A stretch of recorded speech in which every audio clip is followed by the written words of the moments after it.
Welcome to part 2 of Making Sense of the World. We ended part 1 after discussing, is there any justice in the world? And giving an introduction to the yogic principle of karma, which explains how human consciousness is both causal and accountable, which means that it causes things to happen and is accountable for those happenings. With this understanding, we can actually start to make some sense of the world that we live in, which is often apparently random and unfair. So let's pick up from where we left off in part 1. Now in the West, we take it as a given that there is causality in matter. Any scientist or layperson will agree on that. But what about consciousness? To the yogi, or the practitioner of yoga, that human consciousness is both causal and accountable is also self-evident. That means there are reactions to every action a human being performs, not just those we casually choose to weigh and consider. Let's hear Devamrita Swami explain this principle. We're reading from his book, Searching for Vedic India. Why are some people born with a silver spoon in their mouth and others into squalor and rags? Why do two persons grow up in the same circumstances, work equally hard for success, and still achieve completely different results? Why is one person born ugly or with low intelligence, and another beautiful or with ingenuity? The Vedas, yoga texts, explain that these routine inequalities, an inherent feature of the cosmos, are effects of the law of karma. This universal regulator awards the appropriate reactions to human activity. Pious, virtuous deeds bring desirable effects. Impious, selfish deeds bring troublesome, unwanted effects. Between the two poles of good and bad actions and reactions, a human can experience innumerable mixtures. Then he goes into more detail. Basically, so-called good karma results in pleasurable material circumstances. Birth in a wealthy family, high education, personal beauty, luxury, and so forth are accepted as the usual outcomes of a virtuous past life. So-called bad karma translates into a next life of distresses such as poverty, disease, or legal problems. The application of the law of karma is described as complex because human activities are generally neither all good or all bad. For example, the Vedas or yoga texts would say that pious activities in the past life allowed Lady Diana to marry into the British royal family and enjoy worldwide fame and glamour. But then, past impious activities overtook her in the form of a marriage breakdown and a sudden early death. In the future, someone else, propelled upward in material life by virtues from her past, may wed the prince, now the king, and actually enjoy his company in the Buckingham Palace. So we naturally think that good things should happen to good people and vice versa. And guilty, not innocent people should be punished. That seems fair and fitting, and it is certainly bewildering when we apparently see the opposite. And again, we can find ourselves asking, is there no real justice in the cosmos? Why do bad things happen to good people? Does God make innocent people suffer? To help us out, the principle of karma, in collaboration with another yogic pillar, that of reincarnation, asks us to consider that although the good people may be good or innocent now in this life, were they that way, or were they all that way in their previous life? Now that, of course, we can't see. We can't see our previous life or that of anyone else. But when we understand that we are experiencing reactions in this life to what we've done in the past life, we can have a real light bulb moment, a real epiphany. And then things start to make sense. In other words, if someone is experiencing bad effects in this life and there's no obvious immediate cause to those effects, the law of karma explains that as being caused by bad actions in a previous life, and vice versa. In other words, the actions that we perform in this life don't directly correlate to the reactions or effects that we experience in this life, but rather how we act in this life will come back to us in our next life. What goes around comes around, but not necessarily in the same lifetime. And because we can't see what we or others did in the previous life, we can't directly see the cause of our fortune or misfortune in this life. This is why there often appears to be no correlation between how we act now, or how innocent we appear to be now, and the effects that we experience. We are experiencing the effects of our previous life in this life, and will experience the effects of actions done in this life in our next life. So there's a lag or a delay in experiencing the reactions to our actions of one lifetime. This leads us to another interesting question. Are we predestined, or do we have free will?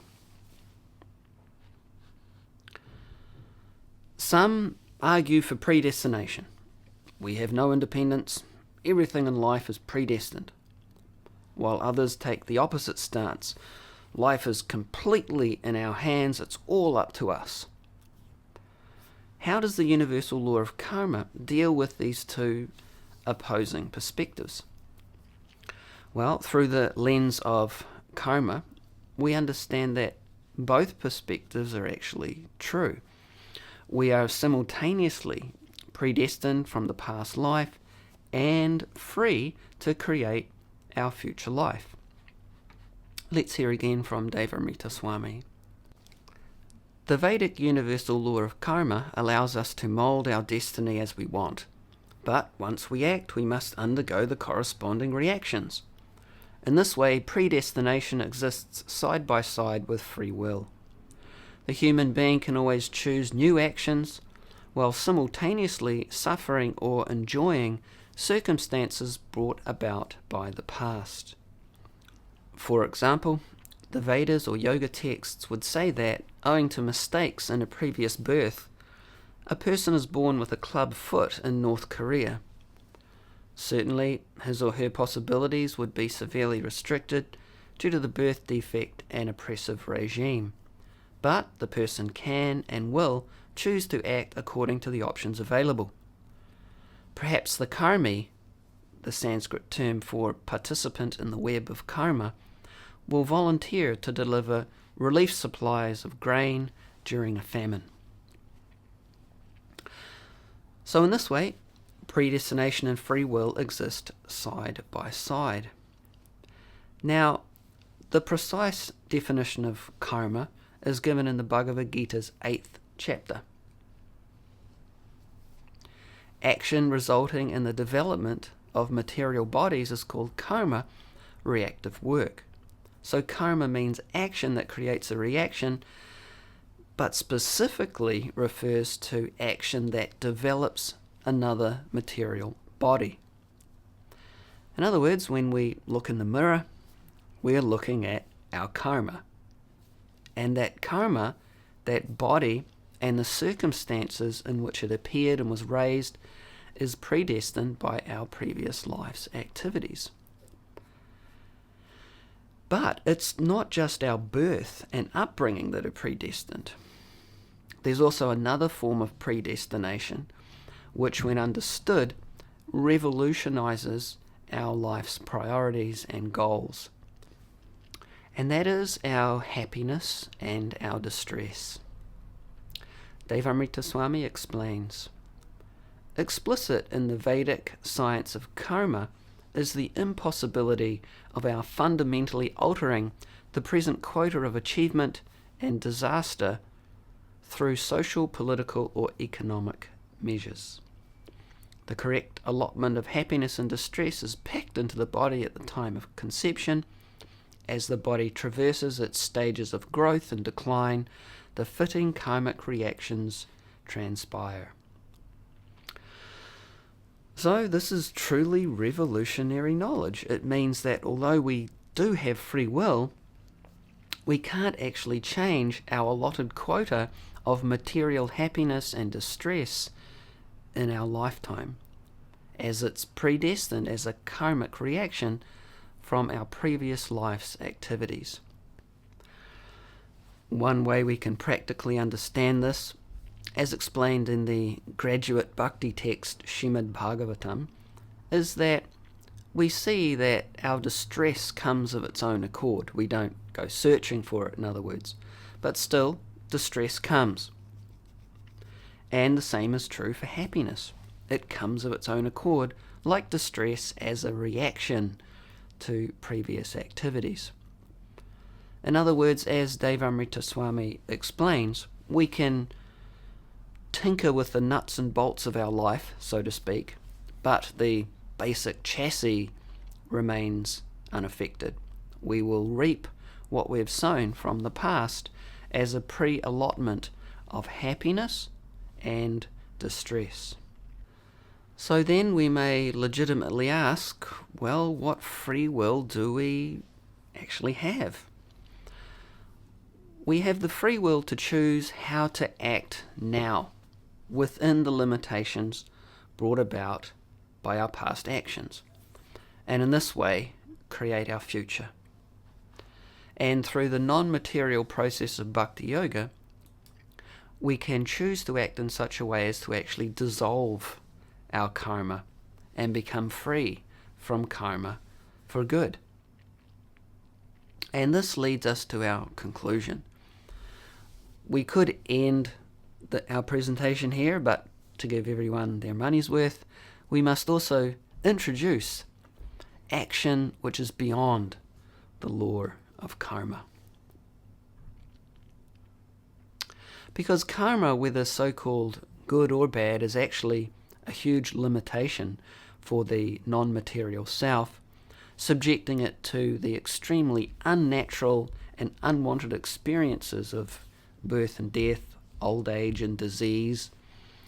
The ultimate goal of yoga and meditation is to become free from karma.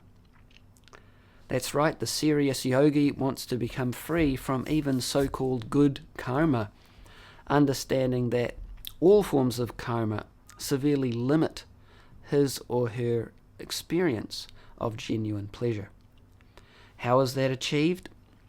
It's not achieved by ordinary material means, or even by just inactivity, stopping all action. As Devamrita Swami concludes, the Vedic texts do not proffer inactivity as a permanent solution to karmic entanglement. Be our shackles heavenly or hellish, the ultimate goal is to avoid all the bondage of karma by performing non-reactive work. Especially in Bhagavad Gita's 3rd chapter, Krishna explains this art, non-reactive activity, by dedicating all results to the Supreme. This process is called karma yoga. A person totally immersed in the non-karmic lifestyle is classified as a transcendentalist, even though dwelling in the material world. And here we have that text from the Bhagavad Gita. When action is done to please the Supreme, it frees one from karmic bondage. Therefore, perform all actions in karma yoga, and in this way always remain free from reaction. Thank you very much for joining me for this presentation, Making Sense of the World, which I hope has helped to do just that, to make a little more sense of this often bewildering world that we live in. I'd like to leave you with a final thought from Devamrita Swami from his book Searching for Vedic India, which you can find at the link in the video description below. He says, "The Vedic view presents that the conditions we are born into stem from activities performed in a previous life. If we dismiss karma and its corollary, reincarnation, what are we left with to explain life's rampant inequalities?" Namaste.